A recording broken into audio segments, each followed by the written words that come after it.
Bonjour et bienvenue. Aujourd'hui, on va s'intéresser à un tout petit mot du français, omniprésent mais parfois un peu fuyant, le pronom i. Ah oui, le fameux i. On l'entend partout, c'est vrai. J'y vais, tu y penses. On y croit. Exactement.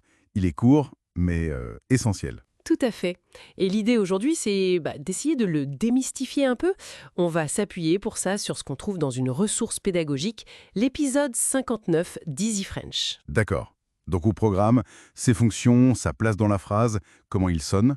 Et puis quelques expressions clés qu'il est bon de connaître. Voilà. Parfait. Alors commençons par ses rôles.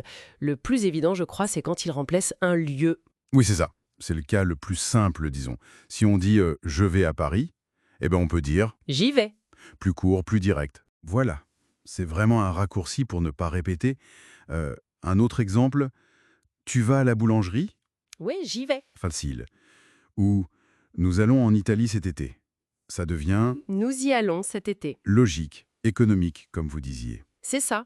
Mais il ne fait pas que ça. Et c'est là que ça devient peut-être un peu plus subtil. Ah oui, Quoi d'autre alors?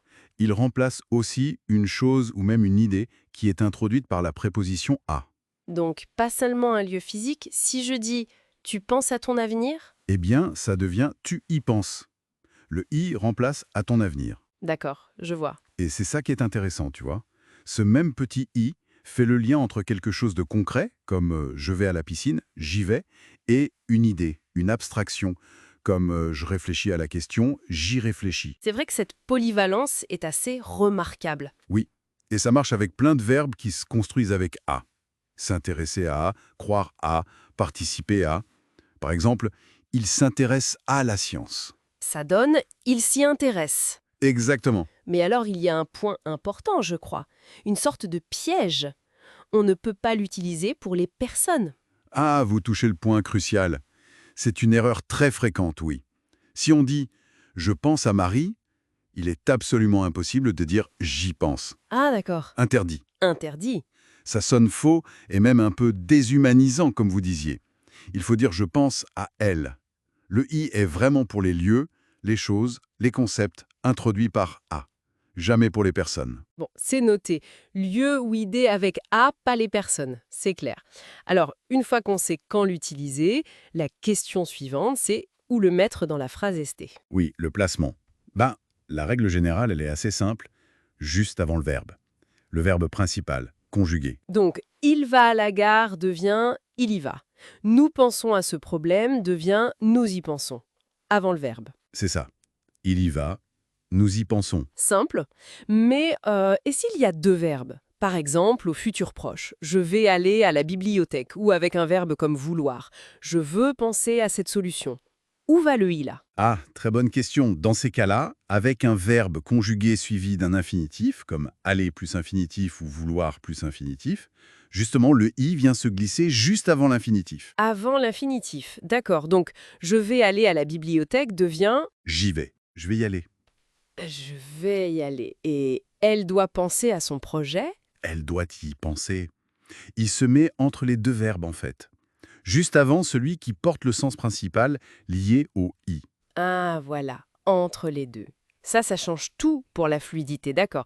Et en parlant de fluidité, la prononciation, c'est juste le son i comme dans midi? Le son de base, oui, c'est bien i, comme li, midi, oui. Mais ce qui est crucial à l'oral, ce sont les liaisons. Ah, les fameuses liaisons. Ces petits ponts sonores entre les mots. Exactement. Quand le mot avant i finit par une consonne qui normalement ne se prononce pas, eh bien avec i, cette consonne peut s'activer, se prononcer et se lier au i. D'accord. Par exemple, si on a ils arrivent et on ajoute i pour un lieu, ils y arrivent, on entend un son en plus. Tout à fait. On va entendre ils y arrivent, ce petit z qui apparaît. C'est pareil avec vous allez. Si on dit vous allez au marché, on répond vous y allez et on entend vous y all. Et avec on, comme dans on est presque arrivé, Si on dit on y est presque, on entendra on y est. Ce sont i, ni, y est. Ces liaisons sont vraiment la clé pour que ça sonne naturel. c'est très clair. Ça explique beaucoup de choses qu'on entend sans forcément comprendre pourquoi. Et pour finir, il y a aussi des expressions toutes faites avec i, non? Oui, bien sûr, des expressions idiomatiques très courantes. La plus célèbre, c'est sans doute on y va. qu'on utilise pour dire « on part » ou bien « on commence », c'est ça? Exactement. Ça dépend du contexte. Il y a aussi l'impératif « vas-y ». Ah oui, vas-y pour encourager quelqu'un. Allez, fonce. C'est ça, un encouragement. Mais attention, parfois, selon le ton, ça peut aussi être un peu agacé. Oui, c'est vrai. Et j'aime bien aussi « j'y suis » quand on a enfin compris quelque chose après avoir cherché. Ah oui, j'y suis, c'est le eureka, le ça y est, j'ai compris. Très utile, Effectivement, ce sont ces petites touches qui montrent qu'on est à l'aise avec la langue. tout à fait. Ça va au-delà de la simple règle de grammaire. Donc, pour résumer, maîtriser ce petit « i », ce n'est pas juste pour faire joli. C'est vraiment pour rendre son français plus fluide, moins lourd, plus... Plus naturel, plus proche de la façon dont les francophones parlent réellement.